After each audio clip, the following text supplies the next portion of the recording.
प्यारे विद्यार्थियों, MBM educare में आप सभी का स्वागत है।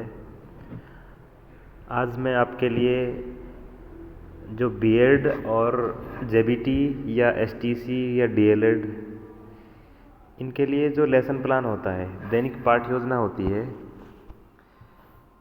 उसके बारे में बताऊंगा कि लेसन प्लान बनाने से पहले हमको डिस्कस करना होता है या लिखना होता है डायरी में दैनिक पाठ योजनाओं के लिए जो टीचिंग मेथड काम में आते हैं, यानी कि जो विधि और प्रविधि हम काम में लेते हैं उनके बारे में मैं आपको बताऊंगा। उम्मीद है आप सभी को ये मटेरियल बहुत पसंद आएगा, क्योंकि बीएड और बीएसटीसी के लिए या जेबीटी के लिए बहुत ज़रूरी चीज़ है ये।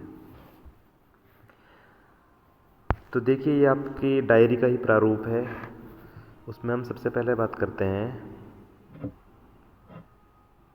दैनिक पाठ योजना के लिए जो कोई भी किसी एक विधि के बारे में डिस्कशन करते हैं। तो सबसे पहले हम बात करते हैं प्रदर्शन विधि के लिए। ये आपकी प्रदर्शन विधि है।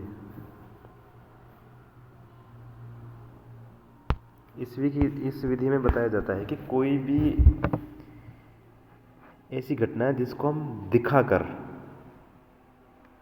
यानी कि उसका प्रदर्शन करके, उसको दिखाकर हम बच्चों के सामने रखते हैं, तो वो विधि प्रदर्शन विधि कहलाती है। यानी कि ऐसा टीचिंग मेथड जिसमें किसी चीज़ को बच्चों के सामने दिखाया जा रहा है, उनके सामने पेश किया जा रहा है। और इसमें होता क्या है कि टीचर भी बराबर से शामिल रहता है और जो विद्यार्थी होते हैं वो भी एक्टिव होते हैं, वो भी पूरी तरह से सक्रिय होते हैं। ऐसा नहीं होता कि टीचर करता रहे और वो चुपचाप ऐसे देखते रहे, नहीं, वो एक्टिव होते हैं। तो कहीं ना कहीं उनका जुड़ाव हो जाता है उस चीज़ से, गौर से देखते हैं और फिर बीच बीच में कोई चीज़ पूछनी होती है तो पूछते भी हैं और टीचर बताता है। अब इसके अगर हम लाभ के बारे में बात करें कि इसके क्या लाभ हैं, बेनिफिट्स क्या हैं इसके,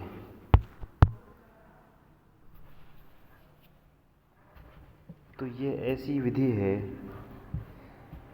क्योंकि जिनमें बहुत सारे कई एक्सपेरिमेंट ऐसे होते हैं कि जो बहुत ख़तरनाक हो सकते हैं, वो हम एक्चुअल कर नहीं सकते और करेंगे तो बहुत ज़्यादा मुश्किल होते हैं। तो उनको हम क्या कर सकते हैं कि सारे विद्यार्थियों के सामने उनको दिखा सकते हैं, यानी कि प्रदर्शन कर सकते हैं उस चीज़ का।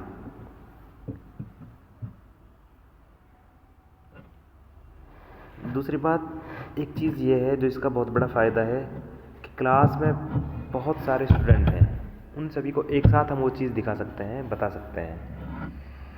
और इससे होता क्या है कि जो विद्यार्थी हैं उनका कंसंट्रेशन बढ़ जाता है, क्योंकि सभी का ध्यान उस तरफ होगा जहाँ पे वो चीज़ का प्रदर्शन किया जाएगा। अब हर चीज़ के कोई ना कोई फ़ायदे होते हैं तो कुछ नुकसान भी होते हैं। अब इसके क्या दोष हैं, क्या कमियां हैं इसमें क्या होता है कि जो बच्चे हैं वो सारी चीज़ें देखते रहते हैं और उनको बहुत कम अवसर मिलता है कि वो कोई चीज़, अपनी कोई बात, अपनी राय रख सकें। तो ये इसमें एक दोष है। और एक तरह से हम ये भी मान सकते हैं कि वो छात्र हैं जो एक तरह से निष्क्रिय मूक बनकर देखते हैं। हालांकि ऐसा होता नहीं है, क्योंकि छात्रों को भी एक्टिव रखा जाता है इसमें, बाकी फिर भी इसके दोष में काउंट होता है। अब हम दूसरी विधि के बारे में बात करेंगे।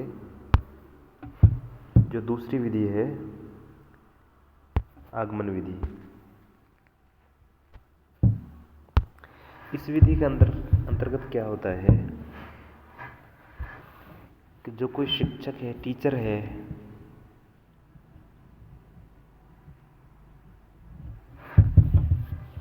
वो कोई बात बच्चों के सामने दे देता है, कोई भी टॉपिक।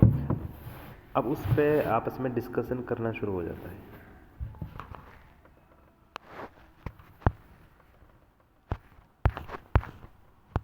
और वैसे आप समझते हो आगमन का मतलब किस चीज़ का आना,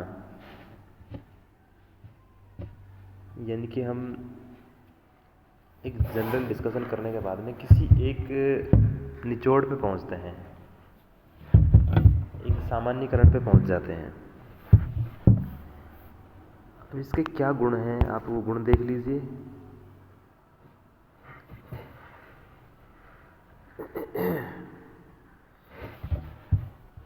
यानी कि इसमें क्या होता है कि हम डेली यूज़ में कोई बात है बच्चों के सामने प्रस्तुत कर रहे हैं, तो ऐसा कोई उदाहरण ले सकते हैं कि जिससे वो जानते हैं, वो डेली लाइफ में वो चीज़ देखते हैं, तो उदाहरण से फिर धीरे धीरे धीरे धीरे उस चीज़ पे पहुंच जाते हैं हम, उदाहरण से लेके, यानी कि इसमें फिर सामान्यीकरण पे पहुंच जाते हैं। और दूसरी बात ये है कि इसमें जो बच्चे हैं उनके लिए ये चीज़ बहुत महत्वपूर्ण है, क्योंकि इसमें जो ज्ञान होता है वो कहीं ना कहीं स्थायी होता है, क्योंकि बच्चों ने वो चीज़ देखी हुई होती है, फिर हम किसी एक पर्टिकुलर पॉइंट पे पहुंचते हैं और बच्चे पूरी तरह से शामिल होते हैं और वो कहीं ना कहीं सक्रिय रहते हैं। इसके अलावा इसका एक फ़ायदा ये भी है कि जो बच्चों का ज्ञान अर्जन हो रहा है वो उन पर बोझ नहीं बनता, वो उनको रटने वाली प्रवृत्ति नहीं, उनको समझने की कोशिश करते हैं। अब इसके दोष क्या हो सकते हैं, क्योंकि इसमें थोड़ा सा टाइम ज़्यादा लगता है और इस विधि को हम सभी एज ग्रुप के लिए अप्लाई नहीं कर सकते, और हर तरह के जो पार्ट होते हैं उनमें मतलब इसका हम बहुत ज़्यादा यूज़ नहीं कर सकते, ये इसका एक दोष है। हालांकि बहुत अच्छी विधि है लेकिन फिर भी कुछ ना कुछ दोष भी होते हैं। अब बात करेंगे हम निगमन विधि के बारे में।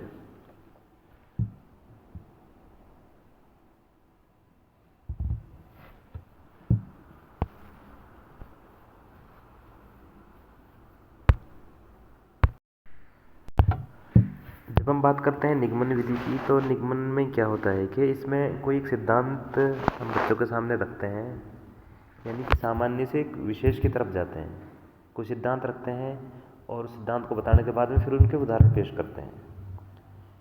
आगमन में क्या था, हम विशेष से सामान्य की ओर आए थे, उदाहरण से सिद्धांत की ओर, और यहाँ पे पहले सिद्धांत बताया जाता है और उसके बाद में उदाहरण बाद में बताए जाते हैं, उनकी तरफ ले जाया जाता है। अब इसमें क्या होता है कि कोई भी जो सिद्धांत होता है उसमें उस सिद्धांत के लिए कुछ ना कुछ सूत्र फिक्स होते हैं, उन सूत्रों को लगाया जाता है।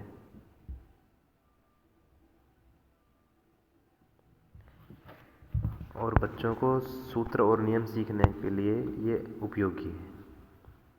लेकिन इसका दोष क्या है, क्योंकि इसमें क्या होता है कि कहीं ना कहीं आप ये कह सकते हैं कि उस सूत्र को बच्चा याद करेगा और वो रटने की तरफ बढ़ावा देता है, इसलिए इसका ज्ञान है जो स्थायी नहीं होता वह स्थायी।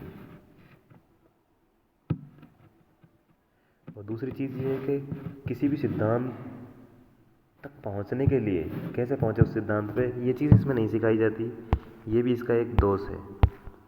और हम कह सकते हैं कि आगमन और निगमन विधियाँ एक दूसरे के विपरीत हैं। अब हम बात करते हैं व्याख्यान विधि के बारे में। आप सब बहुत अच्छी तरह से जानते हैं कि व्याख्यान विधि में क्या होता है कि जो अध्यापक है, जो शिक्षक है, वो बच्चों के सामने खड़ा होकर अपनी बात को रखता है, तो सीधे से हम ये कह सकते हैं कि शिक्षक केंद्रित है। यानी कि जो बच्चे हैं वो शिक्षक की बात को सुनते रहते हैं, शिक्षक इसमें बहुत ज़्यादा सक्रिय होता है और बच्चे बहुत कम सक्रिय होते हैं, एक मूक दर्शक की तरह वो देखते रहते हैं, सुनते रहते हैं। इस विधि के 3 पद होते हैं। सबसे पहले क्या होता है कि शिक्षक अपनी योजना बनाता है, फिर बच्चों के सामने अपना लेक्चर देता है, वो उसको प्रस्तुत करता है, और तीसरा जो पद है बच्चे उस चीज़ को रिसीव करते हैं, ग्रहण करते हैं। अब इसका लाभ क्या है, अगर हम आर्थिक आधार पर देखें तो ये बहुत अच्छी है, क्योंकि एक साथ बहुत सारे बच्चों को, एक बड़े ग्रुप को कोई भी टीचर व्याख्यान या लेक्चर दे सकता है, उनको वो बातें बता सकता है सिखा सकता है। लेकिन अगर दोस्त की बातें देखें तो इसमें ये चाइल्ड सेंटर्ड नहीं है, यानी कि विद्यार्थी केंद्रित नहीं है ये विधि, ओनली अध्यापक केंद्रित होती है।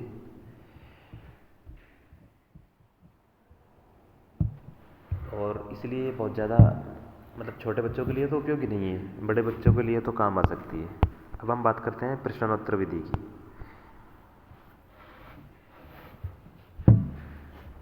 इस विधि को क्योंकि जो इसकी शुरुआत की है वो सुकरात ने की है, बहुत बड़े दार्शनिक रहे हैं विश्व के, सुकरात महोदय, उन्होंने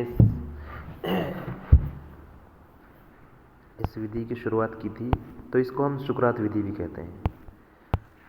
होता क्या है प्रश्नोत्तर विधि में, बच्चों को जो ज्ञान दिया जाता है वो कहीं ना कहीं उनसे प्रश्न पूछे जाते हैं, यानी कि हम बहुत उनसे आसान प्रश्न पूछेंगे, आसान पहुंचते पहुंचते हम उस लेवल पे पहुंचा देंगे उन बच्चों को कि जो पॉइंट बताना है उस लेवल पे बच्चों को पहुंचा देते हैं। अब इसके गुण देखो क्या गुण है। इस विधि द्वारा जो हमारा शिक्षण है, शिक्षण और अधिगम, वो प्रभावशाली होता है। और प्रभावशाली कब होगा, क्योंकि जो हमारे प्रश्न हैं, जिन बच्चों से हम जो प्रश्न पूछेंगे वो कहीं ना कहीं उस जिस टॉपिक को पढ़ाना है उससे जुड़े हुए होने चाहिए, उसकी तरफ ले जाने वाले होने चाहिए। और दूसरी बात, इसमें एक क्रमबद्धता होती है, यानी कि जो प्रश्न पूछे जाएंगे पहले उनसे ऐसे प्रश्न पूछे जाएंगे जिसको वो जान रहे हैं बहुत इस तरह से, उनकी डेली लाइफ में जो काम में आते हैं ऐसी बातों के बारे में पूछा जाता है, और धीरे धीरे धीरे धीरे उसको हम टॉपिक की तरफ ले जाते हैं।